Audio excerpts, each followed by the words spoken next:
I'm Ravi Venigala from Cadence. Glad to have you here. Great to be here. Eddie Ramirez, Vice President of Marketing for the Infrastructure Group at ARM. What's most exciting about this year's AI Infra Summit? Lots of talk about agentic AI and the new wave of applications that are going to take advantage of all these large language models. Really for us, I think as an industry, the challenge that we have to overcome is how do we scale the data center capacity and how do we do that in an energy efficient manner to meet the needs of all of these different use cases that we're talking about today. So let's talk about ARM's role in AI for next decade. And we have seen a fundamental shift from traditional x86 based servers towards specialized AI infra. How is ARM approaching this transformation?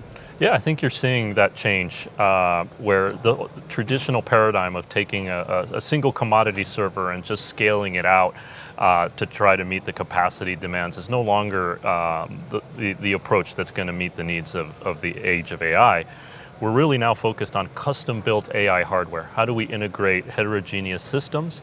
And at ARM, we're trying to make that a lot easier and a lot more cost-effective for customers. And so we're applying our power-efficient Neoverse cores and our compute subsystem designs together with leading-edge IPs from Cadence so that people can design custom-built AI hardware.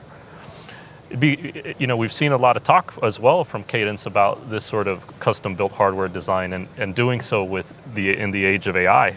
Curious to hear what your thoughts are. So at Cadence, we see this as a two-way street. We design the IP and the tools for the AI era, and we leverage the AI to improve the design process. So it's a virtuous cycle. Let's talk about design for AI. Today, we made a tremendous progress on the compute side of the AI. However, our system performance is still limited by memory bandwidth or interconnect speeds or die-to-die links.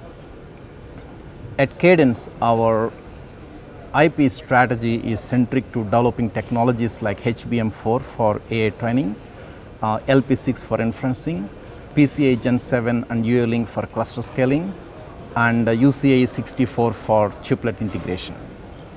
I think those are all key technologies that are at the forefront of developing sort of AI compute semiconductor devices. And we're actually working side and side with you, right, to be able to pair that leading edge I/O memory and die-to-die IP with our Neoverse compute subsystems, so to be able to accelerate the design time for many customers. And one more challenge when you're building such a big Neoverse subsystems, the verification. When you're building this Neoverse-based SoC, you don't want to wait until silicon to test them out. We have Palladium emulation and Protium prototyping platforms to do exactly that. Palladium Z3, for example, can emulate SoCs up to 48 billion logic gates. Think about it. Yeah. That's amazing. And definitely very necessary when you think about most of the AI silicon devices are already pushing the reticle limits. So these designs now need to look at chiplet technologies and how do you decompose those into chiplets.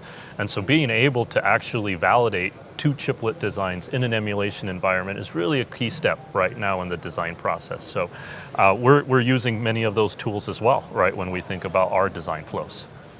Now let's talk about the other side of the loop, which is AI for design.